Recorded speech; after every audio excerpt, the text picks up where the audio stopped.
ಅಕ್ಕ ಬಂದ್ರು. ಬಿಡು ಮಾವ ಬರ್ತೀನಿ. ಮೆತ್ತಗ್ ಬರೋ ಬರ್ತಾನವ್ವ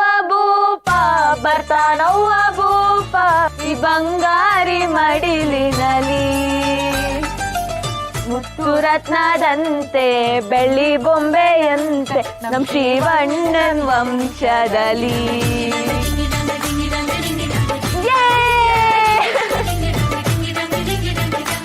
ಭೂಪಾನ ಯಾವನ್ ಮಾವ ಅವನು?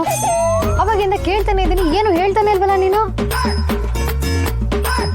ಹೇಳ್ತೀನಿ ಮನೆಯವರೆಲ್ಲ ಫುಲ್ ಖುಷಿ ಆಗ್ಬಿಟ್ಟಿದ್ದೀರಾ?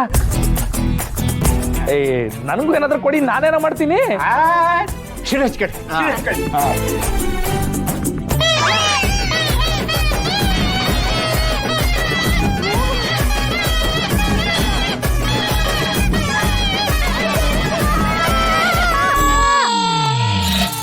ಅದೇನ್ ನಡೀತಿದೆ ಅಂತ ಯಾರಾದ್ರೂ ಏನಾದ್ರೂ ಹೇಳ್ಬಾರ್ದಾ? ಅಕ್ಕೆ ನಮ್ಮ ಆಸೆನ ಈಡೇರ್ಸೋದಕ್ಕೆ thank you so much. Finally ನಮ್ಮನೆಗೊಂದು ಮುದ್ದು ಪಾಪ ಬರ್ತಿದೆ. ರಾಣಿ ಯಾವಾಗ್ಲೂ ಕಣವರಿಸ್ತಾ ಇದ್ರು, ಅದು ಇವತ್ತು ಆಗೋಯ್ತು. ದೇವ್ರು ಒಳ್ಳೇದು ಮಾಡ್ಲವ. ಮನೆಗೆ ಪಾಪುನ ಏನ್ ಮಾವ ಇದು? ಏನು ಗೊತ್ತಿಲ್ದವ್ರ ತರ ಮಾತಾಡ್ತಾಳೆ. ಅದಕ್ಕೆ ನಾನು ಇವಾಗ್ಲೇ ಹೇಳ್ತಾ ಇದ್ದೀನಿ, ಮನೆಗ್ ಮಗು ಬಂದ್ಮೇಲೆ ಅದಕ್ಕೆ ಹೆಸರಿಡೋದು ನಾನೇ. ಅದೆಲ್ಲ ಗೊತ್ತಿಲ್ಲ. ಮಗು ಹುಟ್ಟಿದ್ಮೇಲೆ ಅದಕ್ಕೆ ಫಸ್ಟ್ ಬಟ್ಟೆ ನಾನೇ ಹಾಕ್ಸ್ಬೇಕು. ಅದಕ್ಕೆ ಲಾಲಿ ಹಾಡೋದು ನಾನೇ. ಹಂಗಾರೆ ನಾನು ಮಗುಗೆ ಪಿಪಿ ಊತೀನಿ. ನನ್ ಮೊಮ್ಮಗಳು ಬರ್ತಾಳೆ, ಜೋಪಾನವಾಗಿ ಕೊಟ್ಬಿಡವ.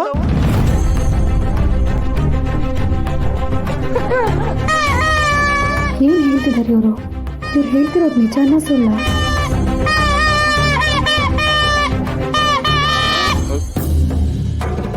ನಾನು ಡಾಕ್ಟರು, ನಾನು ಗರ್ಭಿಣಿ ಆದ್ರೆ ನಿಮ್ಮೆಲ್ಲರಿಗಿಂತ ಮೊದಲು ನನಗೆ ಗೊತ್ತಾಗುತ್ತೆ. ನಾನು ಗರ್ಭಿಣಿ ಅಲ್ಲ ಮಾವ, ನಿಮ್ಗೆಲ್ಲ ಯಾರೋ ತಪ್ಪಾಗಿ ಹೇಳಿದ್ದಾರೆ.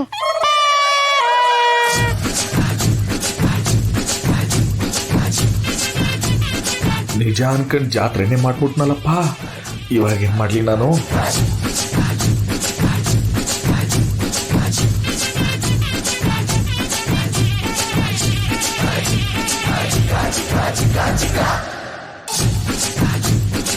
ಶಿವು ಬರವ, ಏನಾಯ್ತ್ರವ? ತಲೆ ಮೇಲೆ ಕೈ ಹೊತ್ಕೊಂಡು ಕುತ್ಕೊಡೋ ಅಂತದ್ ಏನಾಗಿದೆ ಈಗ? ಅಣ್ಣ ಬೇಕಿದ್ರೆ ಹೆಸರಿಡೋದು ಲಾಲಿ ಹಾಡೋದೆಲ್ಲ ನೀವೇ ಮಾಡಿ.